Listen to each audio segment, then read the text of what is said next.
Folks, we're back with Keith Burrows, owner of Republic of Letters, which happens to be the partner bookstore, I believe, of the Mineral Point. What is this called? This is the Midwest Independent Booksellers Association. There's MIBA and there's MIPA. It's hard to keep them all straight, guys. And it's a spring road trip. Spring road trip. Yes, I'll get this eventually by the time we're done doing this. But as a partner bookstore, this is obviously a very critical event for you. Maybe let's start back at the beginning. When did you open your bookstore? Why did you open your bookstore? We just celebrated our second anniversary. So we opened Independent Bookstore Day in 2023. So just over 2 years old. We opened the bookstore because our town didn't have a bookstore, and I wanted someone to open one. I waited around for a while, and no one else was, so I decided we had to. And it was one of those, fine, I'll do it myself type moments? Yes, and then a few things just came together where COVID had, I worked in another career in science and engineering, and I liked that work, but with COVID, I was working from home, and I was just spending a lot of time sitting at a computer emailing people, and so not a lifestyle that I was enjoying. And my partner, Leslie, who is the owner of the bookstore, is a music teacher. She has a studio in our house, which is voice and piano lessons. And I was envious of her lifestyle every day, actually interacting with people, having an impact on these individual people, not just nebulous things. And the building across the street from our house came up for sale. We knew the woman who owned it. We've been our neighbor for 7 years. She was in her 90s when we bought the building from her, but Leslie, if you don't let me buy this building, you don't know what you're going to look at every day. If you let me buy it, you'll look at a bookstore. Control.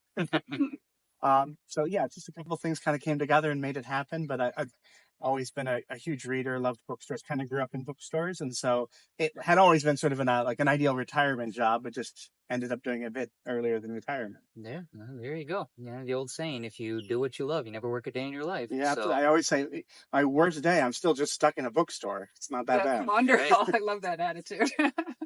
So the bookstore itself, is there like a major mission behind it? What's kind of the focus for you? Yeah, so we kind of we have a saying that we built the bookstore because we wanted to bring the world to Mineral Point and to bring Mineral Point to the world. We think this is an amazing community full of creative, artistic, supportive people, and it's been a fantastic home for us.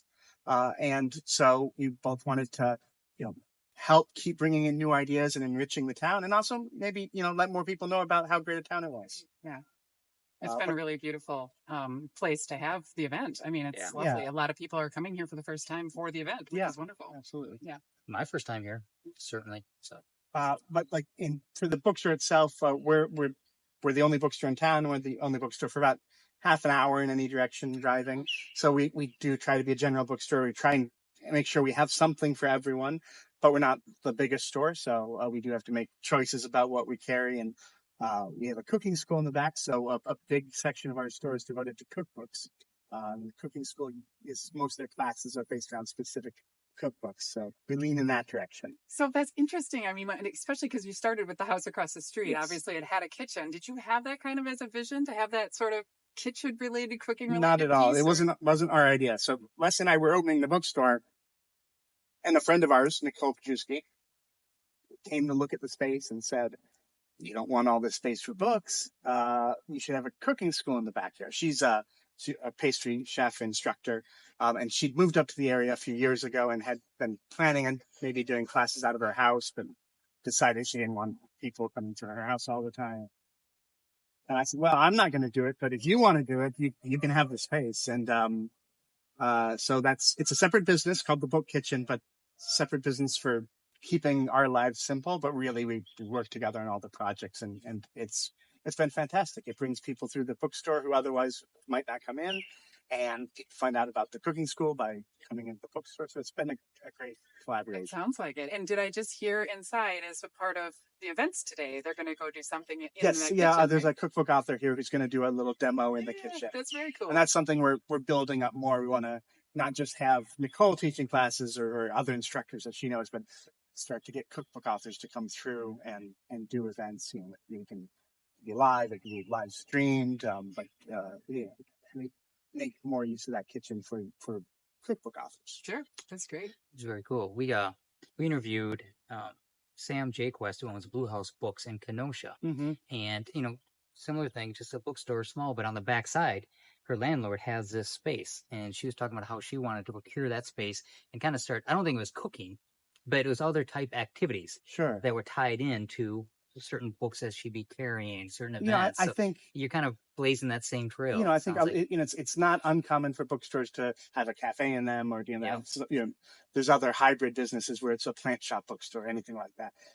Because bookstores are kind of natural community centers, I think it makes sense to pair them with other things. And I happen to be on the city council here in Mineral Point, and I'm interested in rural economic development.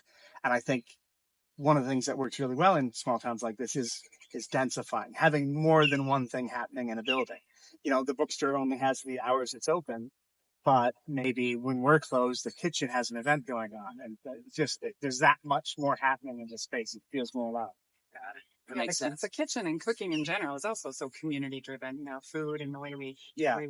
partake. So Yeah. it's really a natural match. So a couple years into it, talk us through what are some of the highs and the lows, anything you would do different 2 years now on looking back. Well, my original plan was that this was going to be my bookstore. I was going to be the only one that worked there.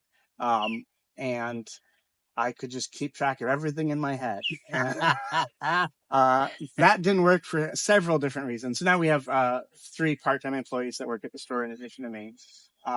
And we're going through the process of organizing it so it makes sense outside of just my head. All right. And so that, I'm not an incredibly organized person, and have on occasion, someone special ordered a book and I forgot to order it, or I forgot to tell them it came in. Yeah. It happened a couple times. But we're getting more organized now. And luckily all of my part-time employees are much more organized than I am. So really they're kind of managing me. But so, yeah, I guess knowing this is where we'd end up, maybe I would have been more careful about putting systems in place from the beginning, because it's once you're running, it's hard to change horses and Yeah. Can't change a tire while you're driving. exactly. Yeah. Plus, when you said that, Luella, former CPA and queen of the Excel spreadsheets, I think I felt her shudder when you say you keep track of everything in your brain. She physically shuddered. Yeah, I felt no, it through the bench. I agree. It's just I can't do it differently. That's Yep. me. But Right. And also it's a good sign of leadership that you know that about yourself and have adjusted Yes. by finding people to help you. So yeah, absolutely. But I did. In retrospect, I wouldn't want the store to just be me, because then when I'm done, it's done. Like it's better to have more people involved and to have more points of view that then get reflected in the books we carry. And so it's a better store for having more people involved. Yeah. Got it. What would you say probably is your single biggest thrill? Like something that just makes your day coming out I of mean, the store. it always feels good when someone comes in and says, "Oh, this is a really well curated set of books." When Jane Hamilton just said to me, "I wanted to buy every book in your bookstore," that feels pretty good. Yeah, that's right. Yeah, it's got to feel good. Dang good. Yeah. But I put a lot of thought into what we carry. Like I said, we're not a huge store.